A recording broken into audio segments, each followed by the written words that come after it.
ಅದು ಈ ಬಾರಿ ಕೂಡ ಕಳೆದ ಬಾರಿ ಕೂಡ ನಾನು ಆಕಾಂಕ್ಷಿಯಾಗಿದ್ದೆ, ಈ ಬಾರಿ ಕೂಡ ನಾನು ಪ್ರಬಲ ಆಕಾಂಕ್ಷಿಯಾಗಿದ್ದೀನಿ.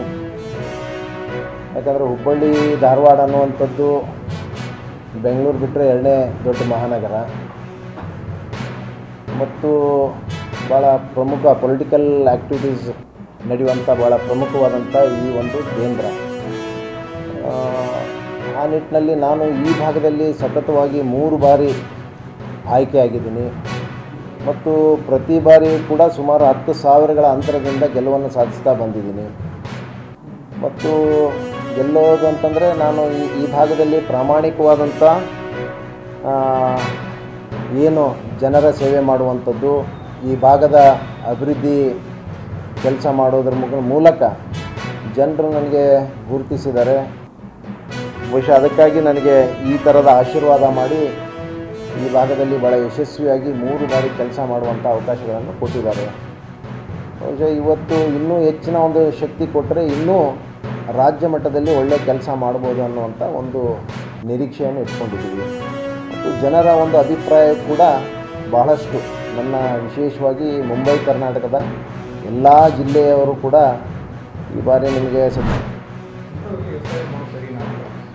ನೋಡಿ, SIR ಇವತ್ತು ಯಾವುದೋ ಒಂದು ರಾಜ್ಯಕ್ಕೆ ಸೀಮಿತವಾಗಿ SIR ಮಾಡ್ತಾಯಿಲ್ಲ. ಇಡೀ ದೇಶವನ್ನು ಮುನ್ನೆಲೆಗೆ ತರುವಂಥ ನಿಟ್ಟಿನಲ್ಲಿ ಮತ್ತು ದೇಶದಲ್ಲಿ ಒಂದು ವಿಶೇಷವಾಗಿರ್ತಕ್ಕಂಥ ಮತದಾರ ಪಟ್ಟಿ ಪರಿಷ್ಕರಣೆ ಆಗಬೇಕನ್ನೋ ನಿಟ್ಟಿನಲ್ಲಿ ಚುನಾವಣೆ ಆಯೋಗ ಅನ್ನುವಂಥದ್ದು ಒಂದು ಇಂಡಿಪೆಂಡೆಂಟ್ ಬಾಡಿ ಅನ್ನೋದನ್ನು ಮೊದಲು ಕಾಂಗ್ರೆಸ್ ಪಾರ್ಟಿಯವರು ಅರ್ಥ ಮಾಡ್ಕೊಳ್ಳಿ. ಯಾವುದೋ ಪಾರ್ಟಿಗೆ ಅಫಿಲೇಟೆಡ್ ಆಗಿರ್ತಕ್ಕಂಥ ಚುನಾವಣೆ ಆಯೋಗ ಅಲ್ಲ, ಇದು ಇಂಡಿಪೆಂಡೆಂಟ್ ಬಾಡಿ. ಅವರು ಇವತ್ತು ಈ ತೀರ್ಮಾನವನ್ನು ತೆಗೆದುಕೊಂಡಿದ್ದಾರೆ, ಅದನ್ನು ನಾವು ಸ್ವಾಗತ ಮಾಡ್ತೀವಿ. ಎರಡನೇದು ವೋಟ್ ಚೋರಿಗೂ ಮತ್ತು SIRಗೆ ಏನು ಸಂಬಂಧ ಇದೆ ಅನ್ನೋಂಥದ್ದನ್ನು ರಾಹುಲ್ ಗಾಂಧಿಯವರು ಹೇಳಬೇಕಾಗತ್ತೆ. ಯಾಕಂದರೆ ಈ ದೇಶದಾಗ ಯಾರು ವೋಟ್ ಚೋರಿ ಮಾಡಿದ್ರು ಅದು ಕಾಂಗ್ರೆಸ್ ಪಾರ್ಟಿ ಬಿಟ್ಟು ಯಾರು ವೋಟ್ ಚೋರಿ ಮಾಡೋಂಥ ಕೆಲಸ ಆಗಿಲ್ಲ. ಕಾಂಗ್ರೆಸ್ ಪಾರ್ಟಿಗೆ ಒಂದು ಕಾಮನ್ ಸೆನ್ಸ್ ಇರಬೇಕನ್ಸೋಂಥ ನನಗೆ ಅನಿಸುತ್ತೆ. ಯಾಕಂದರೆ ಈ ವೋಟ್ ಚೋರಿ ಅನ್ನುವಂಥದ್ದನ್ನು ಹೇಳ್ಕೊಂಡು ಹೊಂಟ್ರೆ ರಾಹುಲ್ ಗಾಂಧಿಯವರು ಈಗ ಬಿಹಾರ್ ಎಲೆಕ್ಷನ್ ಆದಮೇಲೆ ಗೊತ್ತಾಗುತ್ತೆ ಅವ್ರಿಗೆ ಏನಾಗುತ್ತೆ ವೋಟ್ ಚೋರಿ ಅನ್ನುವಂಥದ್ದನ್ನು ಕೂಡ. ಮತ್ತು ನಾವು ವೋಟ್ ಚೋರಿ ಮಾಡುವಂಥದ್ದು ಭಾರತೀಯ ಜನತಾ ಪಾರ್ಟಿಗೆ ಎಂದೂ ಅದರ ಪ್ರಮೇಯ ಬಂದಿಲ್ಲ, ಬರುವಂಥ ಪ್ರಶ್ನೆಯೂ ಇಲ್ಲ. ನಾವೆಲ್ಲರೂ ಕೂಡ ಜನರ ಮೇಲೆ ವಿಶ್ವಾಸ ಇಟ್ಟು ಜನ ಏನು ತೀರ್ಮಾನ ತಗೊಂತಾರೆ ಆ ತೀರ್ಮಾನಕ್ಕೆ ಯಾವಾಗಲೂ ತಲೆಬಾಗ್ತಕ್ಕಂಥ ಪಾರ್ಟಿ ಭಾರತೀಯ ಜನತಾ ಪಾರ್ಟಿ. ಹಾಗಾದರೆ ಕರ್ನಾಟಕದಲ್ಲಿ ನಾವು 66 ಸೀಟ್ ಗೆದ್ವಿ, 135 ಸೀಟ್ಗಿಂತ ಹೆಚ್ಚಿಗೆ ಕಾಂಗ್ರೆಸ್ ಗೆದ್ದು. ಅವಾಗ ಹಂಗಾದ್ರೆ ವೋಟ್ ಚೋರಿ ಕಾಂಗ್ರೆಸ್ ಮಾಡ್ಯಾರಂತ ಹೇಳ್ಬೇಕಾ?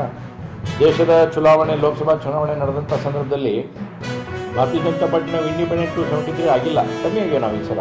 ಹಾಗಾದರೆ ನಾವು ವೋಟ್ ಚೋರಿನ ಮಾಡಬೇಕಾಗಿತ್ತು ಅಂತಂದ್ರೆ 400 ಸೀಟ್ ನಾವು ಬರ್ತಿದ್ವಲ್ಲ, ಇವ್ರನ್ನ ಅಷ್ಟು ಮಂದಿನ ಯಾಕರೆ ಬಿಡುವಂಥ ಪ್ರಶ್ನೆ ಬರ್ತದೆ. ಹೀಗಾಗಿ ವೋಟ್ ಚೋರಿ ಅನ್ನೋಂಥದ್ದೆಲ್ಲ ಇದೊಂದು ಕಾಂಗ್ರೆಸ್ಸಿನ ನಾಟಕ.